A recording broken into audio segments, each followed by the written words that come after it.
Assalamualaikum warahmatullahi wabarakatuh. Perkenalkan, nama saya Virginia Delita Putri, mahasiswa Universitas Terbuka, semester 1 jurusan Perencanaan Wilayah dan Kota, dengan NIM 05833099. Saya ingin mempresentasikan identifikasi karakteristik guna lahan dan kegiatan di Kota Bandung yang terdiri dari 4 konteks. Yang pertama itu pendahuluan materi paparan, yang kedua dinamika penggunaan lahan dan permasalahan, yang ketiga metodologi dan pelaksanaan survei, yang keempat kesimpulan dan ketentuan presentasi. Yang pertama itu pendahuluan materi paparan, identitas dan latar belakang, fenomena pertumbuhan dan transformasi kota.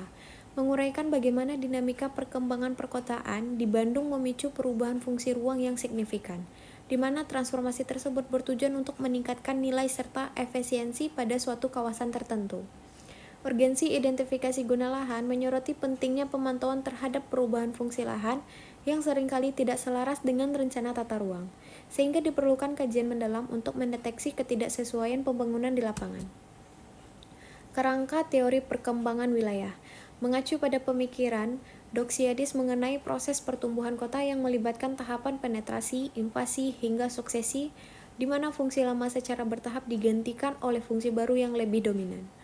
Fungsi strategis penataan ruang menekankan peran pemerintah dalam mengendalikan pembangunan dan menjaga kesesuaian fungsi ruang guna mengurangi konflik pemanfaatan lahan serta mencegah penurunan kualitas lingkungan ekologi dan sosial.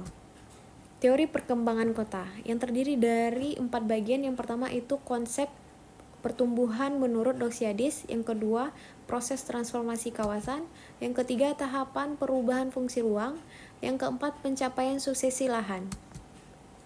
Yang kedua, dinamika penggunaan lahan dan permasalahan yang terdiri dari 3 tahapan transformasi lahan.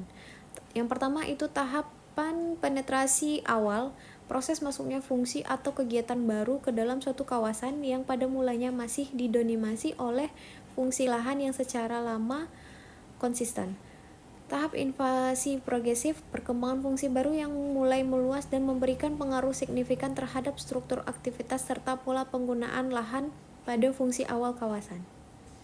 Yang ketiga, dominasi dan suksesi akhir, pencapaian kondisi di mana fungsi baru menjadi mayoritas secara bertahap menggantikan fungsi lahan yang lama secara menyeluruh dalam ruang perkotaan.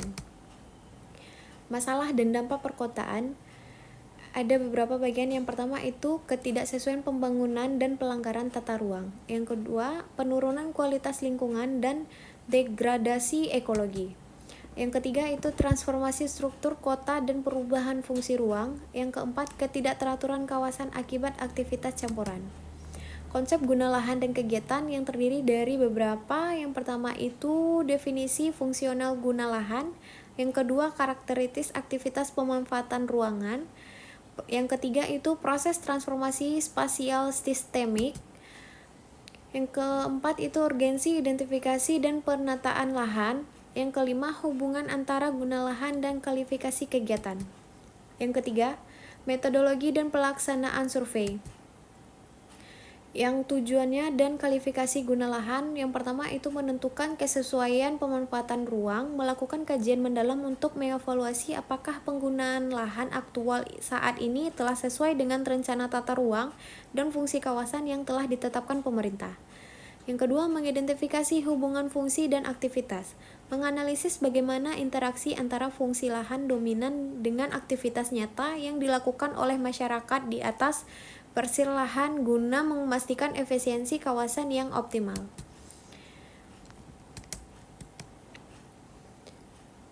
Yang ketiga itu mengelompokkan zonasi lahan secara sistematik, mengklasifikasikan lahan dalam kategori perumahan, komersial, industri, ruangan terbuka hijau, hingga kawasan lindung untuk mempermudah identifikasi karakteristik serta potensi konflik pemanfaatan ruang di masa depan.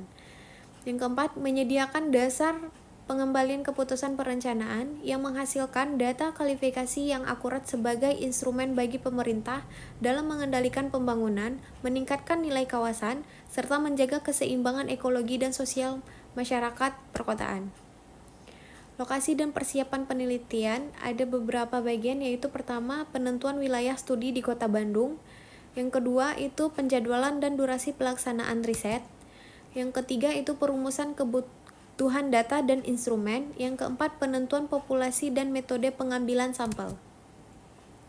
Pelaksanaan dan pengolahan data itu ada beberapa. Yang pertama itu penyusunan instrumen dan pengumpulan lapangan. Yang kedua mekanisme pengolahan dan interpretasi data.